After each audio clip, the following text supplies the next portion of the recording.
Voilà. Hello, bienvenue chez Lady Corner. Bonjour. Cette vidéo pour vous présenter les nouveautés et les retours en stock de cette semaine-ci. C'est Cédric. À la technique, c'est Steve. Il aime bien la technique. Hein. J'aime bien la technique. Voilà.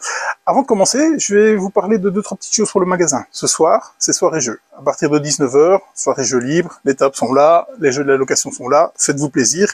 19-23h, quelque chose comme ça. Le site internet, il était déjà là, mais maintenant, vente en ligne, c'est possible. Donc depuis ce matin, c'est possible. On va corriger encore 2-3 petites choses, mais vraiment toutes petites parce que il est totalement fonctionnel et sécurisé. Donc tout est là. Le concours pour nos 1 an, la boîte de 10 cents, le concours Facebook. Donc à gagner la boîte de 10 cents, la petite boîte, hein, où vous pouvez participer en ligne, mais aussi à chaque fois que vous venez en magasin, à chaque fois que vous faites un achat, on va mettre un billet dans l'urne. Tirage au sort demain soir. On a aussi un événement plus particulier avec les Experts Game Awards. Ce sera le dimanche 18 septembre, avec la participation de Xavier Georges. Donc Xavier Georges vient au magasin, et on va jouer tous ces jeux, c'est-à-dire, tous ces jeux, une partie de ces jeux. Donc on va jouer les 3, il y aura certainement du 3 dice avec les dames de 3 aussi, on va bidouiller ça avec. Il va y avoir du Gignopolis, il va y avoir du Carnegie évidemment, son dernier en date, et lui il va présenter Carson City. Encore un jeu que j'aurais tellement aimé jouer, mais donc je dois m'occuper de 3, donc il reste quelques places. Ne tardez pas à vous inscrire parce qu'il y a très peu de places qui va rester, je pense qu'il en reste 4 ou 5, quelque chose comme ça, d'après ce qu'on m'a dit. On verra ça. Donc ça c'était pour tous les événements et tout ce qui se passe. Maintenant on passe aux nouveautés de la semaine. On a du Pokémon, comme chaque semaine vous allez me dire. Voilà, c'est la série EB11, c'est à origine perdue. Donc on a reçu les boosters, les tripacks, donc avec les 2 Pokémon évidemment. On a reçu aussi le portfolio avec un booster dedans. Les ETB, ben comme maintenant Pokémon fait, ben ils étalent leur sortie, qu'on a même l'impression que ça ne s'arrête jamais. Et donc les ETB vont arriver dans une semaine ou plus tard. À vrai dire, je ne sais pas quand est-ce que tu te rappelles de la date d'arrivée des ETB? Non. Okay. J'avais septembre. Ok, ben, c'est pas mal parce qu'on est en septembre. Ben voilà. Jusque là, ça se tient. La sortie Magic, Dominaria Uni. Les commandeurs, le bundle, donc les commandeurs bien particuliers cette fois-ci. 5 factions dans un commander et 3 factions dans l'autre. Généralement, ils faisaient du 2-2. Donc, ok, nouveau système. Donc, il y a pas mal de choses qui changent au niveau du booster aussi. C'est plus un booster d'extension, c'est un booster Jumpstart. Alors, si j'ai bien vu sur la boîte, apparemment, vous pouvez vous craquer 2 boosters et vous pouvez déjà commencer à jouer. Ça me semble fort peu, mais voilà. Vous me direz quoi, hein? Le bundle, bien sûr, avec plein de matos dedans, le booster de draft, enfin du Magic, tout ce qu'il y a de plus classique. Une sortie aussi au niveau du zombicide, avec le pack ultime de mise à jour. C'est celui-là. Qu'est-ce qu'il y a dans ce pack ultime? Eh bien, simplement des cartes de conversion qui font, parce que Zombicide a actionné la pompe, hein, donc, et ont remplacé la version contemporaine par une V2. Donc, avec du nouveau matériel et tout, il y a à boire et à manger. Je suis un grand défenseur de la V1, mais voilà. Donc, et ici, on est vraiment que sur la version contemporaine. Donc, les zombies spéciaux, les compagnons spéciaux, tout ça, voilà. Donc si vous aviez la V1, ben, vous allez peut-être savoir jouer avec ce kit-là à la V2, qui a effectivement son matériel pour les personnages bien plus sympa, ça faut le dire. Et ça s'arrêtera là, me concernant. C'est des zombicides. Non, je ne dirais plus. Oui, on est d'accord. On est d'accord. Un petit peu déçu, quoi. Bah voilà, donc après tout ce qu'on avait fait. Bah, là, on a pratiquement refait le jeu nous-mêmes, quoi. On avait fait plus de cartes que eux en avaient fait. Et puis derrière, ils ont pioché. Hein. C'est certainement le jeu qu'on a le plus joué quand même. Mais, je ne sais pas combien de parties on a, mais je crois qu'on a joué pratiquement tous les après-midi. Le jeu quittait pas la table. C'était terrible. À refaire. À refaire. En version 1. En version 1. Ou avec le kit. Non, en version 1. Vraiment en version 1. Je suis pas prêt de mettre de la version 2 jusqu'à temps qu'il sorte des extensions que je veux, vraiment. Ouais. Donc voilà. Un tout nouveau, Bad Company. Qui est-ce qui nous a fait ça, mon ami? Bad Company. Elif Svensson, Kenneth Minde et Christian Amundsen Otsby. Waouh! Il faudrait qu'on la refasse encore, et ça va devenir tout bien. Un trio, mais dans ce trio, un duo d'auteurs qui a fait l'excellentissime Santa Maria. Excellent. Toujours chez Aporta Games aussi. Donc la VO, ici, elle est chez Matago, tandis que Santa Maria, c'était Pixie Games qui l'avait localisé. Bref, on parle de Bad Company. On a aussi l'illustrateur, parce que l'illustrateur, là, il va falloir que tu me le rappelles, parce que franchement, j'ai pas... ça va pas être bon pour le micro. Je n'ai pas le nom sur la boîte. Je ne vois pas. C'est ça, qui est aussi l'illustrateur de Santa Maria. Dans Bad Company, on va le dire tout de suite, c'est un 8+. J'ai pas joué, j'ai regardé la vidéo règle, et puis après j'ai été voir la boîte qui était bien marquée 8+, parce que, waouh. Ouais, ils sont bons, hein, les 8 là, parce que, waouh. Enfin, la manière dont le gars elle a expliqué. Quoi. Ah ouais, clairement, il y a pas mal d'axes à prendre en compte, hein, là, donc vous allez avoir un gang, vous allez faire des braquages, et dans ce gang, ce qu'il y a de bien, c'est que vous allez avoir deux parties à votre gang, donc ça va être totalement random, un peu comme dans Small World, où vous avez des trucs totalement improbables, et bien donc ici, vous allez avoir deux noms de gang totalement improbables aussi. Vous allez devoir aller faire des casses, essayer de pas vous faire rattraper par la police.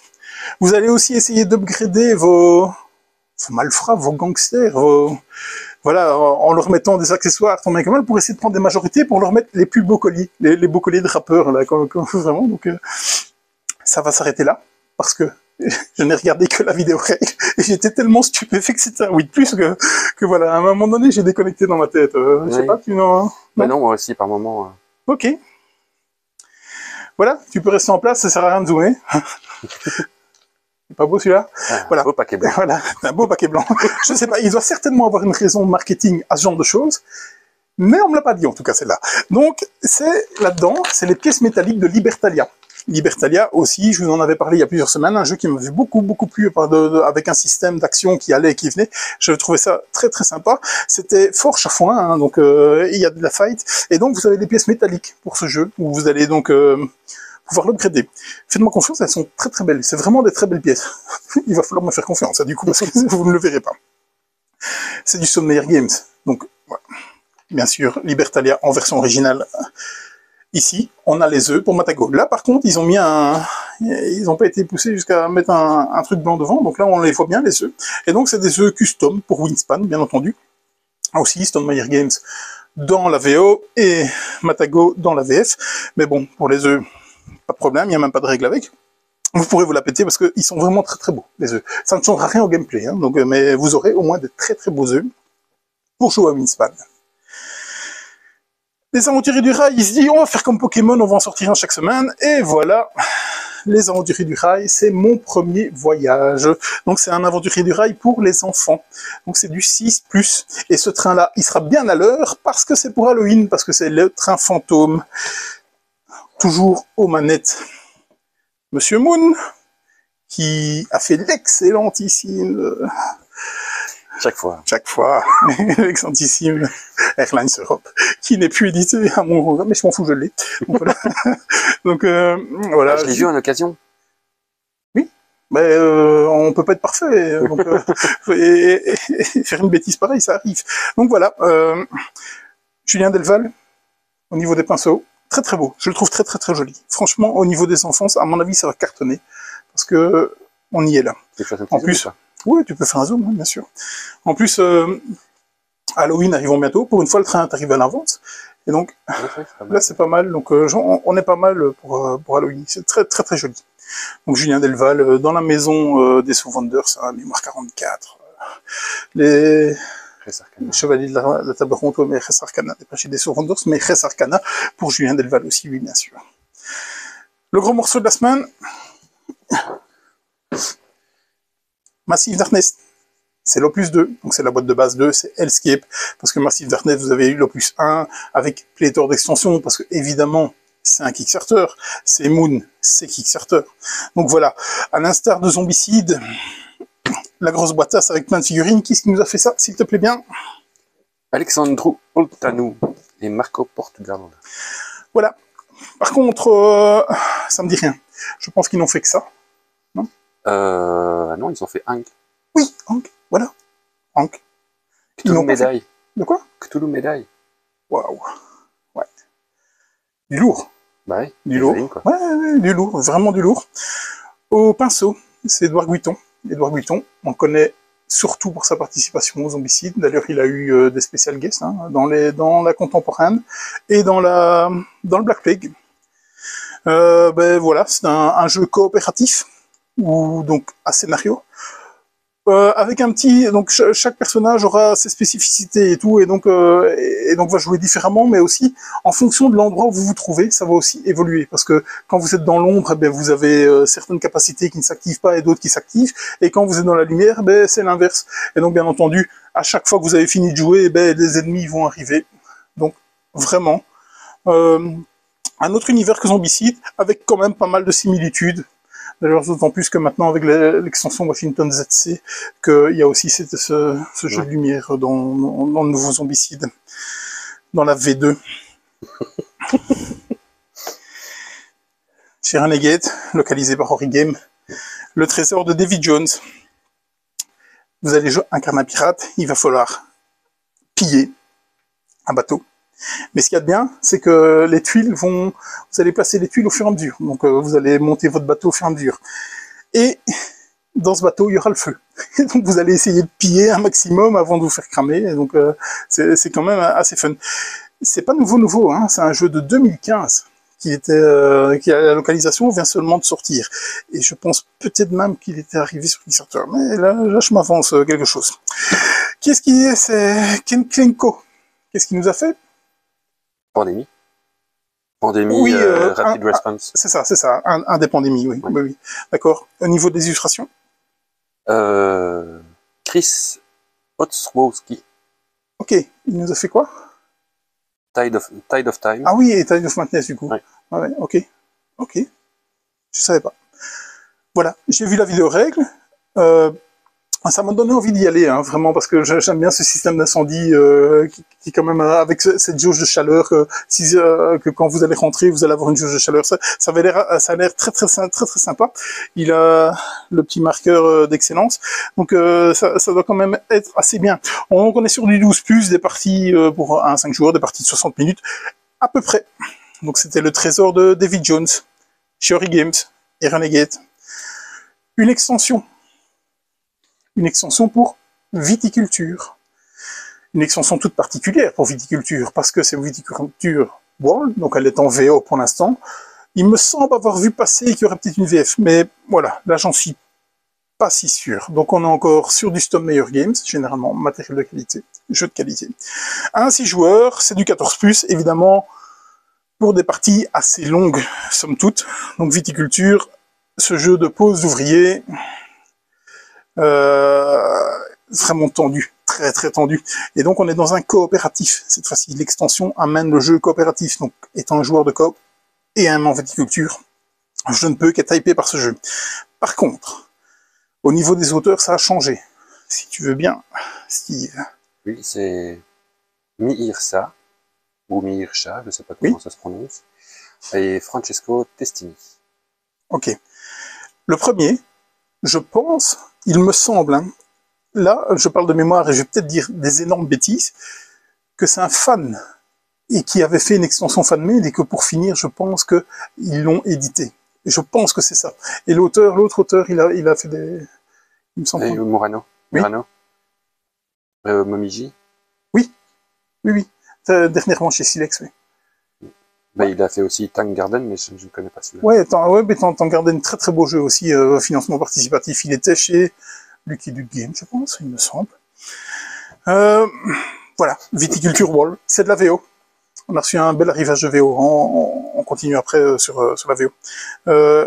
Voilà, j'espère vraiment pas me tromper en disant qu'il arrive en français, mais à mon avis, c'est pas pour tout de suite parce que j'ai regardé dans les plannings, je n'ai rien vu du tout. Voilà, Viticulture. On passe au retour en stock de cette semaine-ci. Du lourd, du très lourd, du super lourd. Pipeline. J'adore ce jeu, vraiment. C'est du costaud. Hein. On est bien. Super boîte, c'est Yann O'Toole, on commente. L'auteur, j'ai oublié, mais je pense qu'il n'a fait que ça. En tout cas, ah non, Curious Cargo. Curious Cargo, oui, le jeu de joueur. Ouais, ok. Donc, ce jeu de... c'est pas un jeu de tuiles, hein. Vous allez connecter vos tuyaux, vous allez faire fonctionner vos pompes voilà, c'est vraiment de l'optimisation, de la gestion. C'est lourd, c'est du gros jeu, j'adore. Vraiment, j'ai eu l'occasion de le jouer, il était temps. Hein. J'ai joué il y a dernièrement, justement. Waouh. Un autre tour aussi. Comment tu prononces? Je vais te laisser le dire, celui-là. C'est Bitoku. Bitoku. Voilà. C'est Bitoku, c'est un Devir Games. C'est aussi de la VO, comme Pipeline. Espérons qu'il y ait une VF un jour. Enfin, je l'en VO, mais c'est pas mal. C'est du Devir Games. Donc Bitoku. C'est German Milan qui nous a fait ça. Et ça a été illustré par Edu Vals. Edu Vals, qu'est-ce qu'il nous a fait? Block and Keys. Block and Keys, qui est un Kickstarter, et ça arrive, et la VF arrive bientôt en français. Donc il a été annoncé, je sais, c'est pendant pas longtemps, il me semble. C'est un jeu sur plusieurs étages, très très très graphique. Donc Bitoku. Le solo, donc il y a David Tursi, je suppose que c'est pour le solo, parce que ben voilà, c'est vraiment l'auteur solo, David Tursi. Au niveau des illustrations, on est vraiment à la limite de la nausée. Franchement, quand j'ai joué, j'ai jamais vu un plateau aussi dense, aussi coloré. Et pourtant, qu'est-ce que le jeu est bon. On est avec des dés, vous allez devoir faire des collections et du placement de dés, vraiment très très complet, avec plein d'axes pour pouvoir gagner. À un moment donné, j'avais la tête qui tournait tellement le graphisme était... Il y en a qui le trouvent très joli. Moi, je le trouve tellement chargé que je ne vois pas des trucs. Bon, c'est peut-être le daltonisme aussi. Mais voilà, super jeu, Bitoku. Vraiment, super jeu. Je vois que il a été créé par German Milan. Oui. Et de ce que je vois, il serait aussi auteur de Curious Cargo, donc ils étaient à deux avec Courtenay. Je suis pas sûr. Ça, il faudra que je vérifie. Mais c'est peut-être possible, mais à mon avis, c'est peut-être un copier-coller qui a mal fonctionné, peut-être. Je ne sais pas, mais je sais pas. Je vais voir. En tout cas, c'est pas de mémoire. C'est sûr que je fais que dire. D'accord. Il est de retour. Twisted Fable. Il paraît que c'est le meilleur jeu de deck building de tous les temps. Voilà. Et donc, il est sur ma table. J'ai très envie j'ai regardé la vidéo règle, donc j'ai très envie de me faire mon idée, parce que c'est visiblement un trou dans ma culture ludique que ce jeu d'affrontement de deck building. Il est revenu avec ses extensions. Vous avez aussi la boîte de figurines qui va avec le jeu. J'espère dans le prochain on a joué. Vraiment. J'allais justement te le proposer. Parce que, ouais, voilà, il est temps, hein. Vu tout le bien qu'on en a entendu, on avait entendu énormément de Dance King qui est revenu. On va pas en faire des caisses parce qu'on n'arrête pas d'en faire des caisses dans les autres vidéos.